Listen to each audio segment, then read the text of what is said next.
Assalamualaikum warahmatullahi wabarakatuh. Innal hamdalillah wa salaman amma ba'da. Sahabat-sahabatku yang dimuliakan oleh Allah, baiklah kita lanjutkan pengajian kita, yaitu maqalah ke-17 ya, di dalam kitab Nasaihul Ibad. Bismillahirrahmanirrahim. Tuba liman kana aqluhu amiron wa hawahu asiron wa wailun liman kana hawahu amiron wa aqluhu asiron. Tuba ya, berbahagialah bagi orang yang keadaan akalnya jadi raja, sedangkan nafsunya menjadi tawanan. Dan celakalah dan celakalah bagi orang yang keadaan nafsunya jadi raja, sedangkan akalnya menjadi tawanan. Jadi pada kesempatan ini kita akan membahas tentang bagaimana nafsu menjadi tawanan, ya. Jadi akal menjadi rajanya. Sahabat-sahabatku yang dimuliakan oleh Allah Subhanahu wa taala, berbicara tentang akal, tentunya kita terlebih dahulu harus mengetahui definisi akal. Apa itu akal? Ya, apa itu definisi akal? Dan bagaimana prosesnya akal bisa menjadi raja dan nafsu menjadi tawanan? Ya, definisi akal. Jadi akal adalah kemampuan manusia untuk berpikir, memahami, menganalisis, dan mengambil keputusan. Secara filosofis, akal sering dianggap sebagai aspek intelektual manusia yang membedakan kita dari makhluk lainnya. Dalam perspektif Islam, dalam perspektif Islam, akal adalah karunia dari Allah yang memungkinkan manusia membedakan antara yang benar dan yang salah, serta memahami hikmah di balik ciptaan Allah Subhanahu wa taala. Akal juga sering dikaitkan dengan hikmah atau kebijaksanaan, yang berarti kemampuan untuk menggunakan pengetahuan secara benar dan bijaksana dalam kehidupan sehari-hari. Proses akal menjadi raja dan nafsu menjadi tawanan dalam konteks spiritual dan moral. Istilah akal menjadi raja berarti akal mampu memimpin dan mengendalikan nafsu, dorongan atau keinginan emosional, sehingga tindakan seseorang menjadi sejalan dengan nilai-nilai kebaikan dan kebenaran. Sebaliknya, jika nafsu menjadi raja, manusia akan terjebak dalam keinginan duniawi dan berperilaku yang tidak terkontrol. Ya. Bagaimana proses akal dapat menjadi raja dan nafsu menjadi tawanan? Yang pertama adalah kesadaran diri, muraqabah. Seseorang harus menyadari adanya peran akal dan nafsu dalam dirinya. Dengan kesadaran ini, manusia mampu membedakan dorongan mana yang berasal dari akal dan mana yang berasal dari nafsu. 2. Pendidikan dan pengetahuan. Akal memerlukan penguatan melalui apa? Melalui ilmu. Semakin luas pengetahuan seseorang, semakin kuat kemampuan akalnya untuk menilai dan memilih. Ya, ilmu agama, moral, dan hikmah adalah sarana penting untuk menguatkan akal. Yang ketiga, ya, latihan mengendalikan nafsu atau mujahadah. Ya, mujahadah adalah upaya sungguh-sungguh untuk melawan nafsu yang cenderung pada kesenangan sesaat. Ini bisa dilakukan melalui ibadah, ya, seperti puasa, sholat, dan zikir, yang membantu melatih diri menahan dorongan hasrat hawa nafsu. Yang keempat, memperkuat iman. Ya, dalam Islam, iman berperan sebagai pemandu akal. Dengan iman yang kuat, akal akan lebih mudah menundukkan nafsu dan mengikuti aturan Allah Subhanahu wa Ta'ala. Iman juga memberikan kekuatan moral untuk tetap teguh dalam menghadapi godaan nafsu. Ya. Yang kelima adalah konsistensi dan disiplin. Nah, ini. Jadi proses menjadikan akal sebagai raja membutuhkan disiplin yang terus-menerus. Ya, mudawamah. Ya, setiap kali nafsu muncul diperlukan evaluasi dan pengendalian agar tidak mendominasi. Yang keenam, memiliki tujuan hidup yang jelas. Ketika seseorang memiliki tujuan hidup yang mulia, misalnya untuk meraih ridho Allah, ya, akal akan lebih fokus untuk mengarahkan tindakan pada hal-hal yang mendukung tujuan tersebut. Ya. Hasil ketika akal menjadi raja, ya, nafsu tetap ada, tetapi tunduk pada kendali akal. Keputusan yang diambil akan didasarkan pada hikmah dan kebenaran, bukan sekedar emosi atau keinginan. Kehidupan seseorang menjadi lebih seimbang, terarah, dan penuh kedamaian karena tidak dikuasai oleh dorongan hawa nafsu. Dalam Islam, kondisi ini sering disebut sebagai mencapai jiwa yang tenang, ya. Nafsul mutmainnah, yaitu jiwa yang mampu mengendalikan nafsu dan hidup sesuai dengan tuntunan Allah Subhanahu wa Ta'ala. Untuk memperdalam lagi, mari kita tinjau dari beberapa perspektif, ya, tambahan. Satu adalah hakikat akal dan nafsu, ya. Akal adalah cahaya yang diberikan Allah kepada manusia untuk mengenali kebenaran, menjalankan amanah, dan memahami tujuan hidup. Dalam Al-Quran, Allah sering memuji orang-orang yang berakal atau ulul albab sebagai mereka yang mampu mengambil pelajaran dan tanda-tanda kebesaran Allah. Ya. Hanya orang-orang yang berakal, ulul albab, yang dapat mengambil pelajaran. Ya. Surat Az-Zumar ayat 9. Sedangkan nafsu adalah dorongan internal manusia yang bersifat emosional dan seringkali mengarah pada pemuasan keinginan duniawi.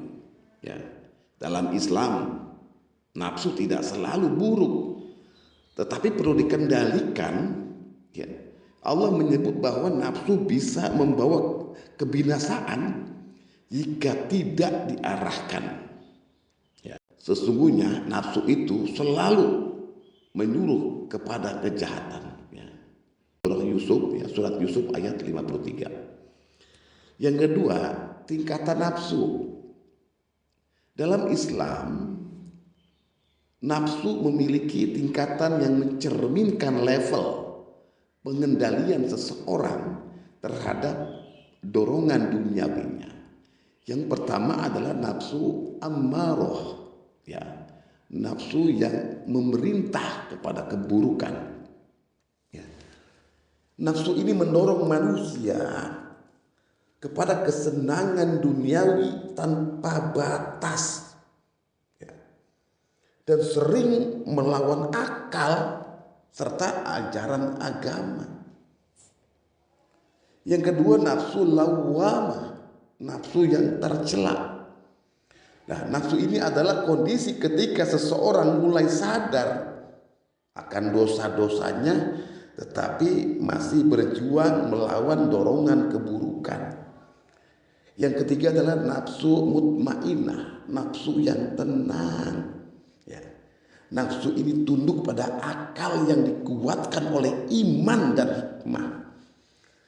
Dalam kondisi ini, akal benar-benar menjadi pemimpin dan manusia mencapai kedamaian jiwa. Yang ketiga, metode menundukkan nafsu. Ya. Selain mujahadah, berjuang melawan nafsu, ya, ada metode khusus yang dijelaskan dalam literatur Islam dan filsafat, ya. Zikir dan kesadaran spiritual. Zikir adalah cara untuk mengingat Allah dan membersihkan hati dari kecenderungan nafsu. Ketika hati selalu terhubung dengan Allah, akal akan menjadi lebih tajam dalam mengenali mana yang benar dan mana yang salah. Ya, menguatkan niat ikhlas, mengendalikan nafsu dimulai dari niat yang lurus, yaitu menjadikan Allah sebagai tujuan hidup. Jika niat sudah benar, nafsu akan lebih mudah diarahkan oleh akal. Selanjutnya adalah ibadah yang disiplin. Ya, ibadah seperti sholat, puasa, dan sedekah membantu melatih manusia menahan dorongan nafsu. Contohnya, ya, puasa mengajarkan seseorang untuk mengendalikan lapar, haus, dan hasrat dan syahwat. Ya, membiasakan diri dengan hikmah dan ilmu. Dengan terus belajar, seseorang mampu melihat akibat buruk dari menuruti hawa nafsu. Ilmu memberi wawasan untuk memahami akibat jangka panjang sehingga akal menjadi lebih dominan dalam membuat keputusan. Mendekatkan diri pada orang soleh, ya. Lingkungan berpengaruh besar pada jiwa. Ketika seseorang dikelilingi oleh orang-orang yang soleh, akalnya akan terinspirasi untuk menjadi pemimpin, sedangkan nafsunya akan tunduk. Ya. Yang keempat adalah akibat jika nafsu menjadi raja. Ya. Celaka ketika nafsu menjadi raja. Ketika nafsu menguasai akal, manusia akan kehilangan keseimbangan hidup. Cenderung melakukan dosa atau kesalahan karena mengejar kesenangan sesaat. Menjadi budak dari hawa nafsu.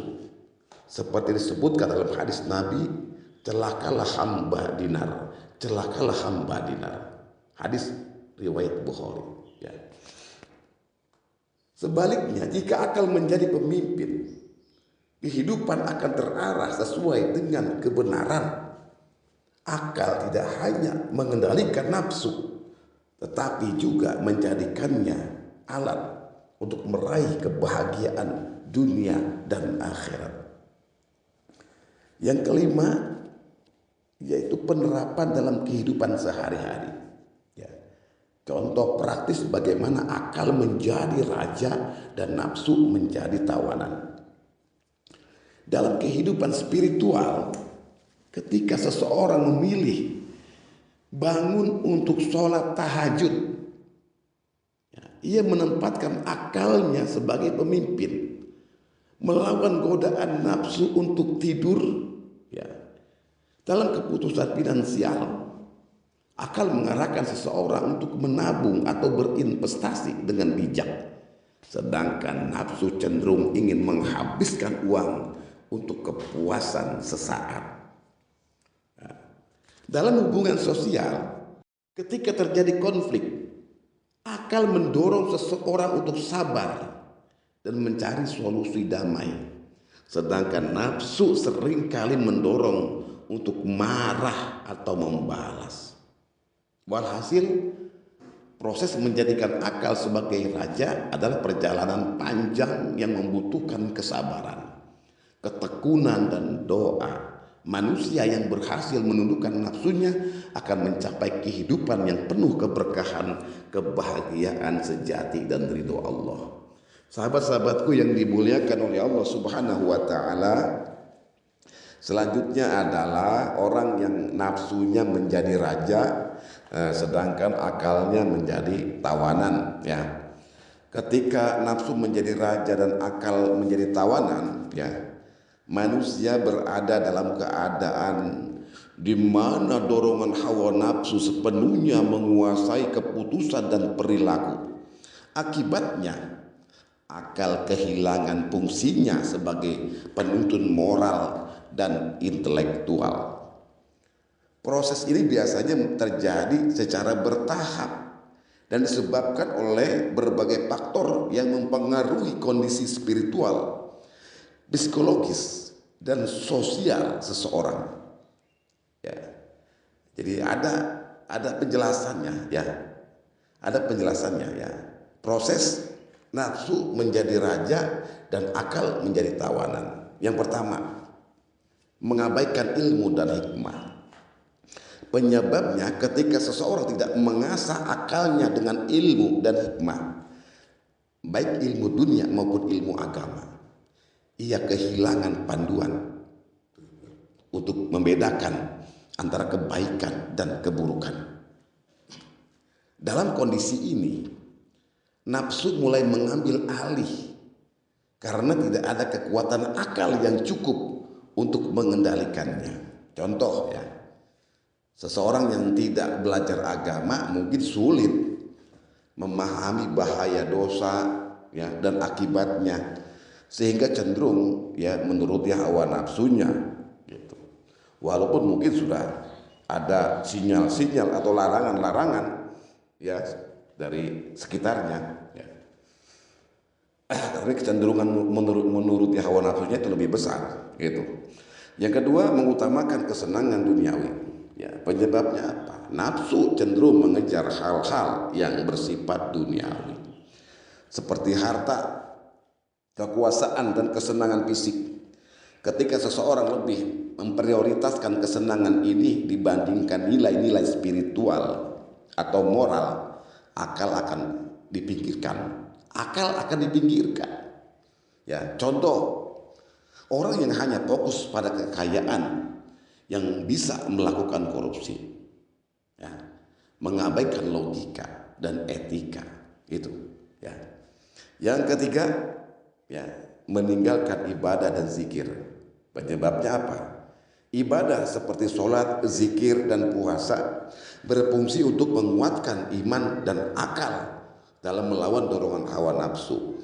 Jika ibadah ditinggalkan, hati menjadi keras dan mudah dikuasai oleh nafsu. Contoh, ketika seseorang jarang beribadah, ia lebih rentan terhadap godaan seperti kemalasan, hasad, atau kemarahan.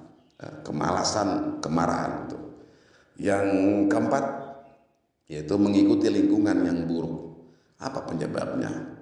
Lingkungan yang dipenuhi oleh orang-orang yang hanya mengejar hawa nafsu akan mempengaruhi pola pikir dan perilaku seseorang. Ia akan cenderung menyesuaikan diri dengan lingkungan tersebut, bahkan jika itu bertentangan dengan nilai-nilai akalnya. Contoh, ya, berada di lingkungan yang mendorong gaya hidup hedonis membuat seseorang sulit untuk mempertahankan akal sehatnya. Ya. Ini terjadi di sekeliling kita, ya. Yang kelima, mengabaikan kesadaran diri atau hati nurani. Penyebabnya apa? Ya. Hati nurani adalah suara internal yang berasal dari akal dan iman. Ketika seseorang sengaja mengabaikan hati nuraninya, ia memberikan ruang bagi nafsu untuk memimpin. Contoh, seseorang tahu ya bahwa berbohong itu salah, tetapi itu terus melakukannya, tetapi dia terus melakukannya. Demi apa? Demi keuntungan pribadinya. Ya, itu. Yang keenam adalah godaan setan. Godaan setan. Ya. Penyebabnya apa? Setan memiliki tugas untuk menggoda manusia agar menjadikan nafsu sebagai pemimpin. Setan membisikkan pikiran-pikiran yang memperkuat dorongan nafsu dan melemahkan fungsi akal. Ya, ini ada di surat An-Nisa ayat 119 ya. Yang artinya, dan sungguh aku akan, atau aku ini iblis ini ya, jadikan mereka berangan-angan kosong, dan sungguh akan aku perintahkan mereka. Itu surat An-Nisa ayat 119 ya. Yang ketujuh, tidak melatih disiplin diri. Kenapa? Apa sebabnya? Jika seseorang terbiasa memanjakan dirinya tanpa batas, ia akan sulit menahan diri dari godaan nafsu. Menjadi terbiasa ya menjadi menang nafsu, nafsu menjadi terbiasa menang, dan akal menjadi tidak terbiasa untuk mengendalikan. Contohnya ya, seseorang yang selalu menuruti keinginannya makan berlebihan tanpa berpikir dampaknya pada kesehatannya itu ya. Kemudian tanda-tanda nafsu menjadi raja, satu ya, mengutamakan kesenangan sesaat. Segala keputusan diambil berdasarkan apa yang menyenangkan atau memuaskan diri secara langsung tanpa memikirkan akibat jangka panjang. Kedua, menolak nasihat dan kritik. Akal yang sehat terbuka pada masukan. Namun jika nafsu menjadi raja, seseorang akan merasa benar sendiri dan menolak arahan dari orang lain. Yang ketiga, kehilangan empati. Nafsu hanya memikirkan diri sendiri. Ketika nafsu memimpin, seseorang menjadi egois dan tidak peduli pada orang lain. Yang keempat, kehidupan tidak terkendali. Seseorang yang dikuasai nafsu seringkali kehilangan arah hidup. Ya, seringkali kehilangan arah hidup dan membuat keputusan yang merugikan diri sendiri maupun orang lain. Ya, apa akibatnya jika nafsu menjadi raja? Satu, kerusakan diri.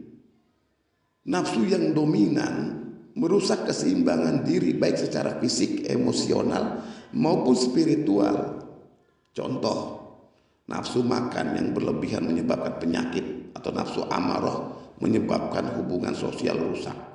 Yang kedua, jiwa yang gelisah. Nafsu yang membawa manusia pada ketidakpuasan yang terus-menerus meskipun ia mendapatkan semua yang diinginkannya. Ketiga, dosa dan hukuman Allah.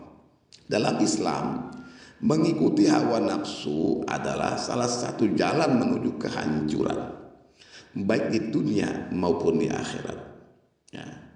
Dan janganlah kamu mengikuti hawa nafsu, karena itu akan menyesatkan kamu dari jalan Allah. Ya. Surat As-Sad ayat 26. Yang keempat adalah kehancuran sosial. Ketika nafsu menguasai banyak individu, masyarakat menjadi tidak stabil karena dipenuhi konflik, ketidakadilan, dan kerusakan moral. Bagaimana cara mengembalikan akal sebagai raja? Yang pertama adalah taubat dan introspeksi diri, memohon ampun kepada Allah atas kesalahan dan mulai mengintrospeksi diri. Yang kedua, meningkatkan ibadah, rutin sholat, berpuasa Senin Kamis, menjalankan puasa di bulan Ramadan, dan berzikir untuk memperkuat kendali spiritual atas nafsu. Yang ketiga, mencari ilmu, memperdalam pemahaman agama, dan memperkuat akal dengan ilmu yang bermanfaat. Yang keempat, bergaul dengan orang soleh. Lingkungan yang baik dapat membantu membalikan kendali akal dan nafsu. Yang kelima, melatih disiplin diri, membiasakan menahan diri dari godaan dan berperilaku sesuai dengan akal sehat. Walhasil ketika nafsu menjadi raja dan akal menjadi tawanan, manusia terjerumus ke dalam kehidupan yang tidak terkendali dan menjauh dari tujuan mulia sebagai khalifah di muka bumi.